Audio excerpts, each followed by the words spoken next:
Welcome to the Self-First Podcast. I'm your host, Amber Anderson, but you can just call me Coach A. This is a space for growth, healing, and wholeness.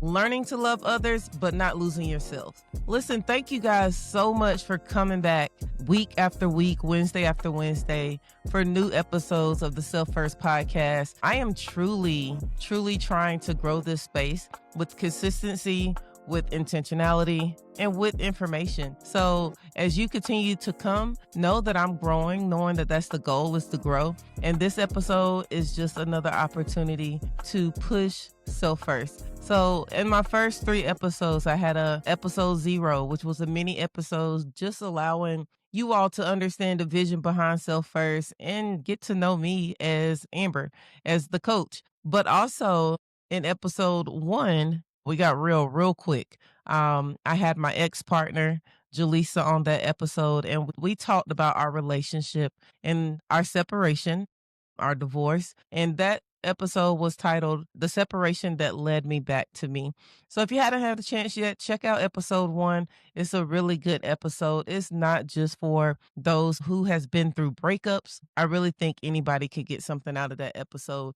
And in episode 2, I had 2 of my coworkers, 2 guys that I work side by side with every day, come through, and we talked on the topic, what love teaches us, married, divorced, and in between, and really just talking about the things that we learned in our homes growing up when it comes to love, the relationships that we saw. Check out those episodes if you hadn't had a chance yet.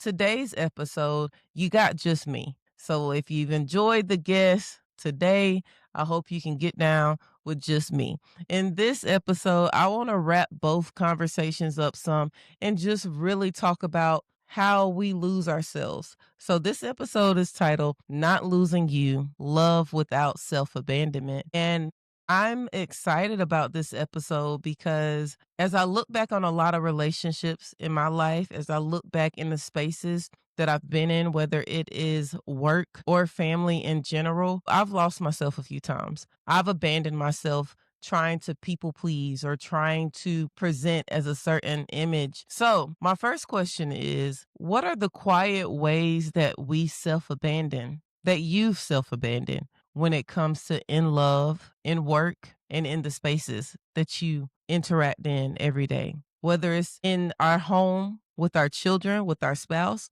whether it's on our job when we want to get a seat at a table or we have to have a certain image because of who we think they won't accept. And Thanksgiving's coming up. The holidays are coming up. We're about to get with the family, more than just the in-house family, but the family, the aunts, the uncles. And in those spaces, sometimes we do find ourselves possibly adjusting, self-abandonment. We might put our authenticity back in the pocket a little bit because our family don't know how to accept who we are, or our family's not okay with who we are. So buckle up. Let's talk about it. Love without self-abandonment, not losing yourself. Here we go. When I started to prepare for this topic, I started to think about myself and be honest with myself in ways that I might have abandoned myself. I am a woman. I'm a woman of color. I am a queer identifying woman. And as I look back at my life, I have to be honest with myself. I have to be honest with you. I've abandoned myself. I've abandoned myself because of the relationships that I've been in and who I felt like I needed to present as, even in maybe certain gender roles or the role that I'm supposed to play in my relationship. I've definitely abandoned myself when it comes to work and wanting to have a seat at the table, wanting to not lose opportunities. So I dial back or I cover up. And even in my community, I have grown up in Bible Belt, South Carolina, at the very top, Pickens County, the conservative of them all. And it's hard being who I am in these spaces and expect that people are just going to see you for your character, for your goodness, for your fruits. So I've definitely quieted some things in my life in hopes that it wouldn't quiet opportunities to come. So what is self-abandonment? It's the quiet betrayal of self for peace, acceptance, and opportunity. So when you think about self-abandonment in that way, the quiet ways that we betray ourselves, What are some ways that you've possibly betrayed yourself to keep the peace? To keep the peace in your home, to keep the peace with your family, to keep the peace with your friends. Sometimes our friend groups can be the root of losing ourselves, especially as our friendships grow over a span of time. Your childhood friend who's still your adulthood friend, and y'all might have grown in different paths and different ways. And what we did as kids is not what I'm interested in doing as an adult, but we still just continue to act as if this is what makes me happy or what I get excited about when I really just like to pick up a book and cuddle on the couch. I could care less about going out to brunch all the time or popping bottles and all those different things. So sometimes it shows up in our friendships. Question for you is, when is the first time you remember shrinking or adjusting for approval or acceptance? And I think back on my childhood and growing up, I used to have people say things to me in many spaces. So it really made me feel like, man, do I? The comment that I got often was, so you think you better than everybody else? Nah, I'm just really out here trying to show up in the world. I just thought that I was following in my own journey and my own discovery. But to those looking in, or those that wanted to criticize me or make me feel some type of way or whatever. So you think you better than everybody else? No, I'm just trying to put my best foot forward. I'm at the age of 11 and 12. I'm trying to be my best self out here, but I don't know how to say that. I don't know how to be okay with being criticized or made feel small by the words that people are saying to me, my peers. So yeah, I adjusted. I started to shrink. I started to want to blend in the classroom instead of stand out. Maybe I shouldn't try to be the president or the youth group. Maybe I shouldn't try to get the top grade in the classroom. Maybe I shouldn't try to be the best ball player that I can be. So because I don't think that I'm better than everybody else, I don't need to go out here and try to perform my best. That's how I took it as a kid. So I started to adjust. So I started to shrink and I started to appear as if I'm not better than everybody else. And you could think back on your childhood and try to see if there's moments where you remember yourself shrinking. And think about those moments and see how they possibly could connect to your now, your adulthood. Do you find yourself shrinking because you can't look too good at this? I've witnessed these same stories in my adulthood, but now I have the ability to understand and know, and I have the awareness to know, and those people's opinions about me, they're not about me. They're about themselves. They need to practice themselves first so they don't have to try to drain my cup and think that by draining my cup is what's going to fill their cup. It don't work like that. But some people don't have the awareness of their own self or even the drive or goals within themselves. So instead of having intrinsic motivation, they come and try to snatch my motivation, thinking that it's going to serve them in some type of way. But life hasn't taught them yet, and that's okay. But what life has taught me is that I can't trade my authenticity for approval. It's not worth it. It's not worth losing myself for the love of somebody else. And I don't care what type of love relationship that is. That can be as intimate as my spouse in my home or as distant as my 14th cousin that just showed up on Ancestry. I have no desire in this big adult age of being anything less than authentic. Seeking the approval of others, we can't at this big old age. We will sacrifice our happiness. I have learned that trying to make other people happy is probably going to end up making me unhappy. And trying to create peace and keep peace with everyone else is only going to cause disruption and chaos within my own spirit. And every year I start off with reading a book. It has to be a self-help book for me. That's just how I do life. I love fiction. I love all kind of genres, but when it comes to January the 1st of each year, I am wanting to focus, I am wanting to be inspired, and I'm wanting to be motivated. So this year, my very first book that I picked up was Mel Robbins' The Let Them Theory. Now, I think everybody knows that book at this point, but at that moment, I just went on the internet and I searched some of the top selling books and I went with it. And man, it was right now, today, it is what, October the 29th. And I don't think I've been a week. I know, it's not think. I know that there hasn't been a week that I have not mentioned the let them theory. The book has been so pivotal in my life. It's not just something that I learn, but I apply each and every day. I encourage you to pick the book up. I mean, go on Amazon, press pause right now on me. Go on Amazon and order the book. The book is good. It's going to help you with creating boundaries in life. It's going to help you understanding that the way that people move out here in this world, you don't have to take it personal. You don't have to get hung up about it. You can let them and you can let me. So when it comes to the theory, let them. Let them is when you release control of how others act, what others do, or even how others see you. That's enough for me right there. I don't have time to be out here worried about how you might see me. And I've spent a lot of my life doing that, caring about what people think, caring about how this comes across to people, wanting to make sure that people know who I am. So I have used a lot of energy trying to convince people of my truth when they already have their mind made up. Let them. Amber, let them. And when I start learning that I can just let them, man, let me tell you, I've been letting them jokers because I ain't got time. I am who I am. And if you stick around long enough, you'll realize that I've always showed up in my authentic self. And if you don't want to see that, that's because you're choosing not to see that. And I can't control your choice. But what I can do is I can control me. So the second part of the theory is let me. And in the let me, that is the way that I return that energy into creating boundaries and peace for myself. I want you to think about your life for a second. How often do you take things personal? How often do you possibly spend hours and days really taking things personal that someone might have done, someone might have said, or the behaviors that people are doing? Let's look at something that might not be seen as so negative, but you've made it negative. Maybe one of your friends is having this girls' brunch, They've invited a few family members, they've invited a few of their friends, and you see the pictures posted. You see the story on Snapchat, and you looking like, dang, girl, I can't get no invite.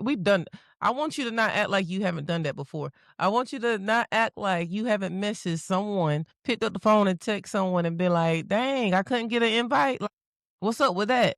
Now I want you to really think about, was that necessary? How did that serve you? What happens if we just say, let them? Let them go have brunch with the people that they chose to invite for brunch. Maybe you don't know the why behind their decision, and you really don't have to, because you can let them and then you can let you. You can let me, the thing that I control. And the thing that I can control is that I can apply my energy to a place of peace. And a place of peace is possibly in that situation, it could be just being proud that your friend just had an opportunity to be around positive energy when you know that they've been struggling in life. Or it could be as deep as, this friend continues to leave me out of certain things. And I'm starting to kind of evaluate, like, maybe she don't see me as I see her in our friendship. So I might need to start to understand that there's a boundary, or there is a adjustment of the position for that person. And that's okay as well, because this happens in life. We can let them and we can let me. And I'm mentioning the let them theory right now because in our relationships, in the ways that we connect to people, we have to let people have a choice to love or leave. And we can't lose ourselves in the center of their choices. If someone is loving us in an overwhelming way, that we're their yes man, and we are, if you go back to episode 1, you will hear my ex-partner talk about how she just wanted to be the best wife and show up for my career goals and all those different things, and she found herself losing herself. I challenge you not to lose yourself in overwhelming love. And I also challenge you not to lose yourself in the people that walk away. When people move on us, when people adjust on us, when people leave, this is not a time to let me go and just put on this super cape and try to save the day. And then we start trying to do too much.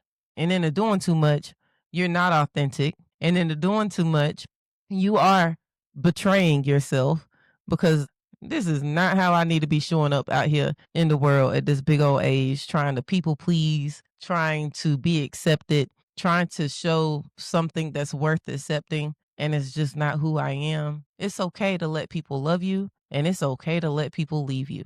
But what's not okay is that in either or, losing yourself. Because self first is absolutely the most important thing. If you remember, love your neighbor as you love yourself whole in all of your fullness. Because when we love ourselves, then we can be better for loving others. But just because we love others good, do not mean that they've done the self work to be able to return that same type of love. So in those situations where the love isn't matching, the math ain't mathing, those are the situations where you let them love you in the way that they can. But in letting them love me in the way that they can, that still isn't at the level of love that I require, then I let me. And in the letting me, I set the boundary. I create peace. I don't take it personal. I don't have to hate them for it. I just know my value. I know what I am willing to control. And that's me. That's my peace. That's my boundaries. So, as we're talking about boundaries, I want you to think about outside of your loving relationships, outside of the family dynamics, outside of your spouse and your children. What about on your job? Let's stop there for a minute. Think about on that job. Think about in that career. Think about in that dream where you've been working and taking the steps. You've gotten the education level. You've worked hard in your field. You've been moving up and it's almost happening. What do? Do you continue to show up in your authentic self, in your truth, or do you silence your voice for the seat at the table? I'm going back to what I said earlier. I'm a Black woman, and I know how y'all be out here seeing us in the world. You think we're controversial. You think we like conflict. When we really be out here just trying to show up as our authentic self, and the world can't handle it. But I don't think that's what this podcast is supposed to be about. But what I'm trying to say is I'm tired of shrinking in that area. I know that because of who I am is the absolute reason why I have been able to make it to this point. Authenticity makes people uncomfortable. When you start to show up as you are, who you are, not self abandoning, not in that space, not at that table, not in your home, not on your job, not in your friendships. When you show up in your authentic self, people start to get uncomfortable, but let them, because you got to let you. Authenticity may cost comfort, but inauthenticity costs yourself. And I'm not willing to lose myself to make someone else feel comfortable. I bet you research will show you that people like myself, marginalized people, probably feel the pressure often to hide parts of their identities. I've seen it. I know that there's kind of a chip on the shoulder. There's a pressure there. There's a pressure to not seem too emotional. There's a pressure to not miss the mark because we don't have room to. Life doesn't give us much opportunity to. But I also have to find a balance. I have to find the balance in knowing that this is the truth. This in this moment of life, maybe it won't always be the truth, but that is the truth. But I also have to know that it can't cost me my authenticity. I still have to figure out how to show up whole and free in the room, in the space, but know that I'm qualified and I absolutely deserve to be here. And my authenticity is not a liability. It's actually what makes me deserving of the opportunity. So I've done a lot of talking about shrinking, about self-abandonment and the quiet ways that we betray ourselves. I've talked about the let them theory and the let me theory and how we can use the energy that we might feel that takes it personal and start to apply that energy into creating boundaries and peace. So what are the practical ways, Amber? You're doing a whole lot of talking, but tell me what to do. I can't tell you what to do, but I can tell you what I do. And for me, it's all about my boundaries and my check-ins. My check-ins with myself, being self-aware, asking myself questions like, where am I saying yes when I really mean no? And when you have those audits with yourself, you might recognize that, man, I am shrinking.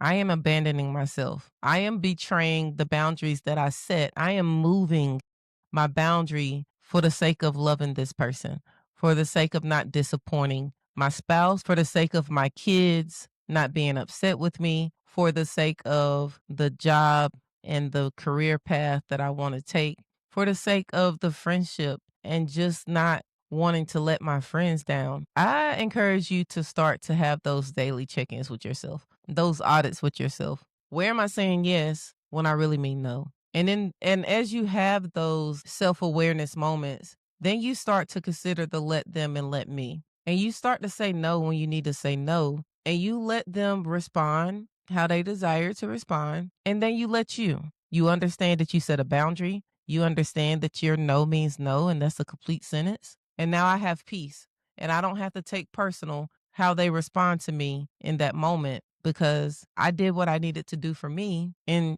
it's not up to me on how they handle that. It's not up to me and what they choose to take from that. But I'm giving you the opportunity. So I want you to have those boundary audits with yourself. Another thing that I do is the daily check-ins. And in my daily check-ins, I consider my emotions. I consider my energy for that day. I consider my triggers. I consider my self-care. And in considering those things, if my energy level is low, then I'm doing myself no justice in doing things that require so much energy of me at the sake of, but I don't want to let this person down. But am I letting me down? We've done it. I do it. We do it. I'm telling you this stuff, but I'm not telling you in a way of I don't do these things. I'm trying to manage these things and I'm trying to understand that I am losing myself for the sake of loving others. And something has to give because I'm drained, because I'm not always happy, because there's chaos around me. So in my check-ins, I'm considering my energy. I'm considering my triggers. Someone asked you to do something. And by saying yes, you're now putting yourself in a situation that is very triggering for you. Have you been there before? Have your yes to someone put you in an environment or put you in a space of, but this triggers me, and you don't consider those things because I got to show up for my friend because I don't want to let my kids down. Are you letting yourself down? We got to find a balance. We can't just keep navigating life and telling ourselves, I'm going to be all right. It's fine. And do it for the kids. I do it because I have to. I do it because that's what this position says that I have to do. When I really need to be taking the time to say, what do I need for myself on today? What did I not do that I needed for myself today? And why am I not important enough in my own life that I don't consider my energy level, that I don't consider what triggers me, that I don't consider that I'm pouring from an empty cup?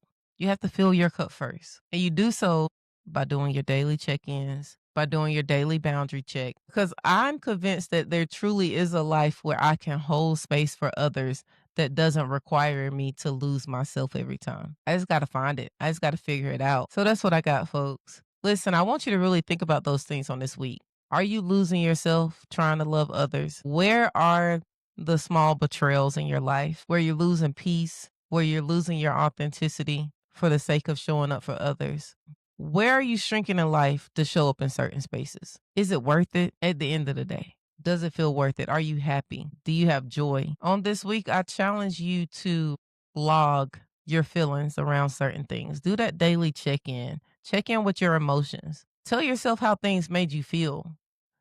And if it doesn't end in peace, if it doesn't end in joy, then it's time to reevaluate how you're moving in certain spaces, making sure that you're not being left behind trying to push somebody else ahead. You are enough. You are worthy, and you deserve to show up whole, and you deserve to put your full self on display. So thank you so much for spending another Wednesday here with me on the Self First Podcast. Our next episode, we're starting to shift a little bit. I got something special. Make sure you come back each and every Wednesday. We're live at 6 a.m. on YouTube. We're on Apple Podcasts, and we are on Spotify. Until next time, stay whole. Fill your cup first. Self first. Have a good day.